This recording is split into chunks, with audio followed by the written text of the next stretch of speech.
from the cart on the side of the road, we always had fun doing this. Yeah, it was a grind. Yeah, going to Costco and Target and getting bananas every day sucked, but you know, it was just something that we really truly enjoyed doing. I'm Abby Taylor and I am 33 years old. I'm Rob Giuliani and I'm 40 years old. We started Playa Bowls in 2014 on a cart at the side of the road in Belmar, New Jersey. And now we have close to 200 locations across the United States with a valuation of between $115 million to $150 million.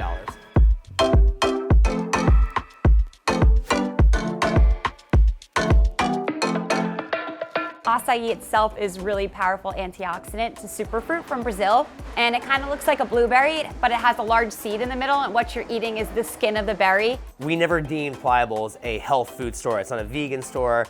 This was always a healthier food option. I mean, at the end of the day, the Nutella bowl, yeah, it's got Nutella on it. It's got strawberries, granola, coconut flakes, but you can get a green smoothie with kale, coconut milk, low in calories, high in fiber, all that good stuff. We are the only acai shop in the United States right now that we source our own acai berries in Brazil. We've got our own manufacturing partners that are based out of New Jersey, so we certainly get the freshest fruit. Going back to what we said about Driscoll strawberries, we form strong alliances with our manufacturing partners. I think when you walk in the store, even if you're in the city or wherever you are, you get a little bit of a mini vacation, a taste of the beach for sure. You come in and the music's really fun and upbeat. It's electric. I mean, that's kind of how I would just sum it up in one word. It's just electric. So I actually grew up in Toms River, New Jersey, which is close to Seaside Heights, which is everybody across the country knows of, like the Jersey Shore. So I grew up as a surfer down there with a bunch of my buddies. I grew up in Monmouth County, New Jersey in Ocean Township. My dad is a plumber and my mom worked in retail, so they were entrepreneurial for sure. I was definitely always a beach kid. My dad was lifeguarding, surfing, and I always wanted to surf at a really young age. During my stint at Rutgers University, I studied economics and communication. I worked construction management, so I've always been just an entrepreneur. I was doing Air Force as a crew chief mechanic, but upon graduation to college, I still didn't really know what I wanted to do. My brother being an orthopedic surgeon and being one of my mentors in my life, he was like, you've got the natural ability to sell, you're passionate. So I sold medical equipment for, I think, about 7 years. I went to Salisbury University and I was a graphic design major. Always been an artist, always been super creative, but I always dreamed of traveling to all the surf locations that I had seen on social media and grown up seeing in magazines and surfing. So as soon as I graduated, I did a ton of traveling, and everywhere I was going, we were sort of having different versions of acai bowls, and I was just hooked and coming home and making them all the time. I didn't know what I wanted to do with my life, but I loved acai bowls. I met Abby in Belmar, New Jersey. We were surfing one day. I remember paddling out in the water and there's like 30 guys surfing out there, and there's this one girl that all the guys are trying to like let her catch waves and whatnot, and I didn't do that. I actually kind of cut in on a wave with her that I made a stupid comment. Then we went to a bar that she bartended at a couple of weeks later, and I remember just seeing her, and from there Abby and I started dating.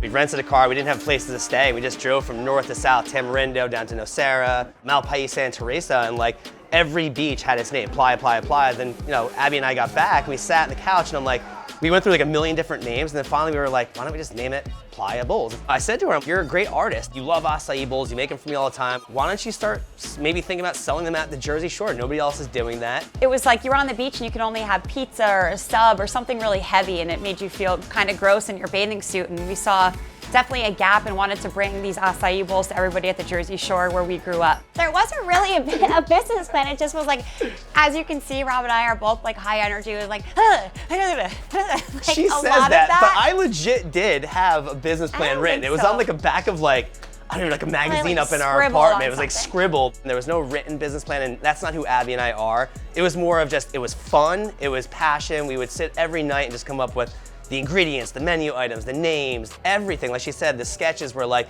there'd be nights where we fought about like, she loved one of the logos she came up with, and I was like, nope, next. We just had so much fun doing it. It's funny because a lot of the items on our menu today were on the original menu, which is so cool to me. With our love of acai bowls, we were like, yep, cacao nibs, yep, Nutella. Whatever it was, like we knew what was gonna be good on an acai bowl, and we were the pioneers of putting certain things on acai bowls. Abby and I put the Jersey United States twist on it. We put Nutella on it, and then Jersey twist. Boom, you know, all of a sudden it was off to the races.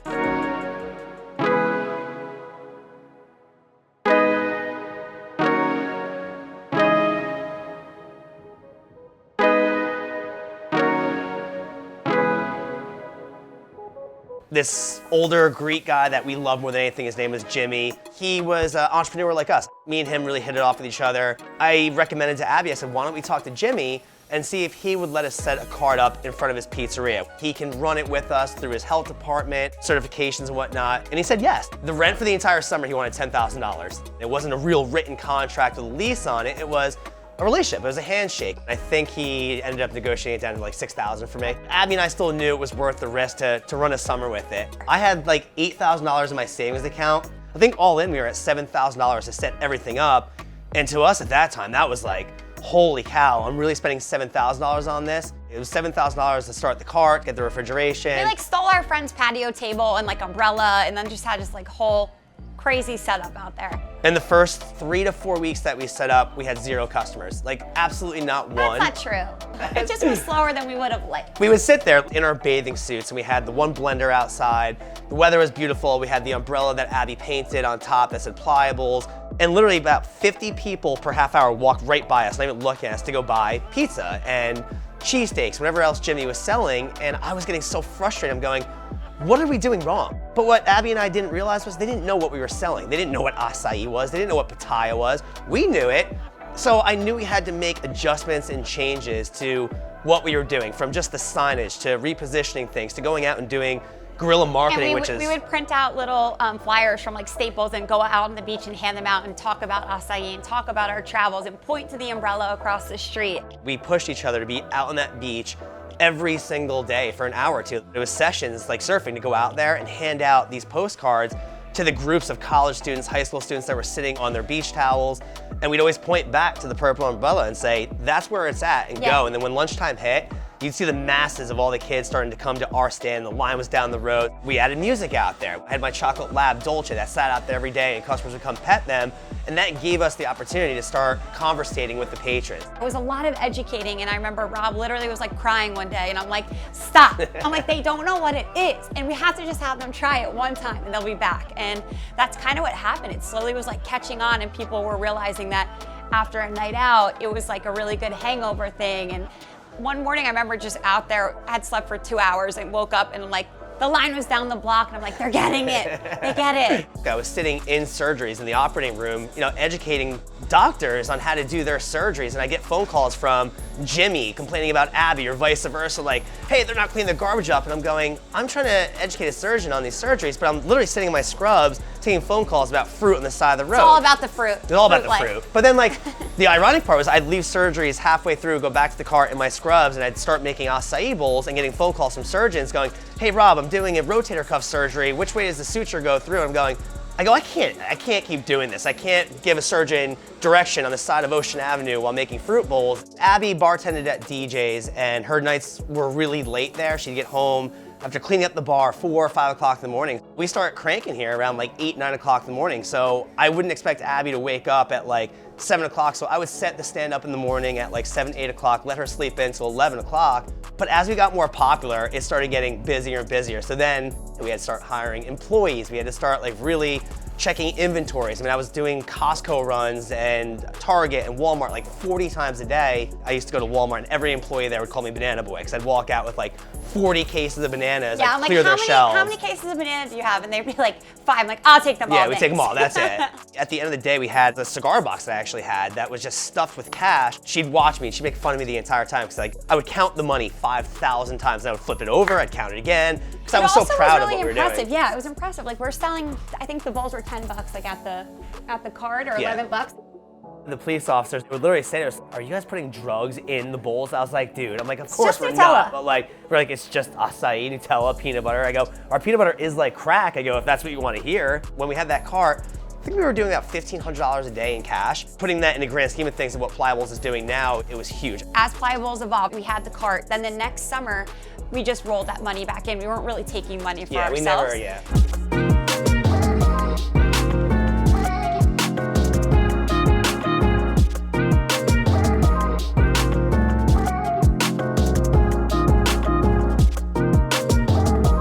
Our friends in town, local business people, they saw what we went through when the winds picked up, the dark clouds came in. Abby and I had to scramble to bring the entire cart inside. So there was a local businessman in town that bought the building that we're standing in now, which is our first Pliables. and he had intentions of knocking it down, building new retail stores here, condos above it, but he wasn't gonna do it for about a year or two. He had to get approvals. So he mentioned to Abby and I one day, he said, hey, why don't you kids take this building and convert it into a Pliables for this summer? I won't charge you for the first year, so this way at least you have protection from the elements. We busted the doors open here. And it was crazy. It had been destroyed by Hurricane Sandy. There was sand all in it and like carpet, and 15 it was wet. squirrels running all over the place. And I was discouraged, but then a lot of my friends and people said, hey Rob, you did construction, you've got friends that are in the construction industry, get it done for 4th of July weekend. I remember I climbed up the ladder and there's like an iconic Pliables picture where I'm painting the front of the building by hand on the top of this ladder and Rob is holding the bottom of the ladder. Yelling at her the entire time. We renovated this building within 17 days. We opened up for 4th of July weekend. It was 7 o'clock in the morning. The building inspector came here and to his disbelief, didn't believe that we got it done.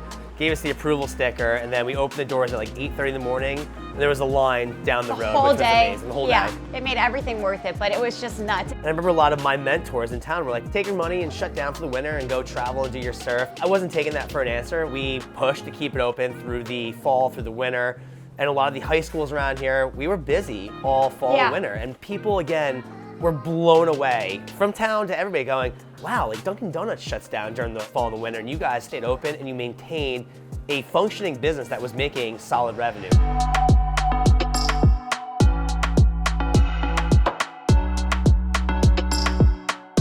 Pliables came up like in the beginning of Instagram. We would be up until 3, 4, 5 o'clock in the morning when Abby wasn't working at DJ's during the week sometimes. We would find hashtags of like, lifestyle, beach, cool, surf, and you can know that the people that were visiting the town were here. We'd go on their pages, we'd like it, we'd comment on their pages. Our products are just so beautiful and speak for themselves, and people liked seeing the story of the cart and the evolution of Pliables and building out this store, and people were a part of it and growing with us on Instagram and social media.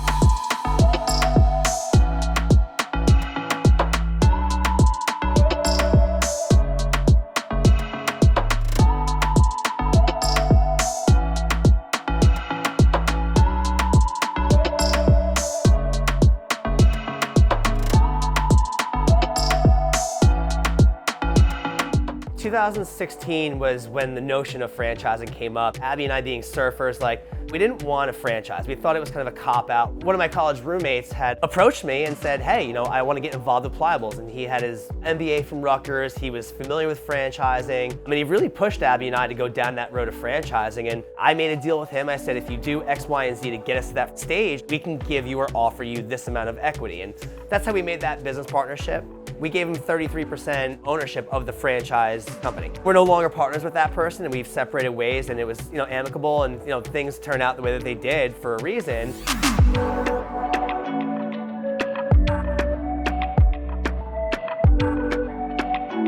We would see competition popping up, and we're like, we need to be first to market in all these places because we know how good our product is, and for us to grow and be able to do that, we do need to franchise, but with the right people. So the beginning, it definitely was friends, family. The man who owns this building that let us in here actually was, I think, our first franchisee in Red Bank, New Jersey. So it was just very internal, just really people that we knew super well, that we knew and trusted.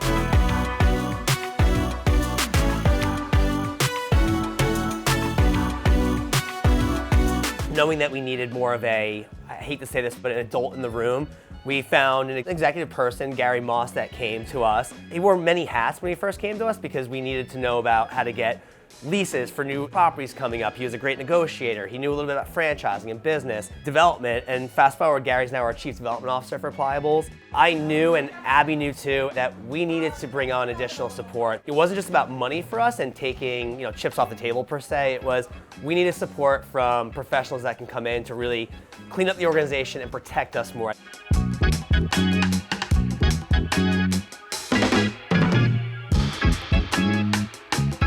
We were nominated by Ernst & Young in 2018 for Entrepreneur of the Year for the regional part of it. We went out to Palm Springs, California, and that's where we really started learning what private equity does for companies like us.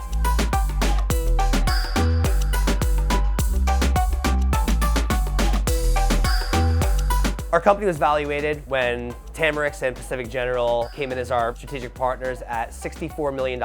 We had approximately 110 stores at that moment. We've opened up approximately 90 stores since that partnership, about a year and 3/4 of the way through.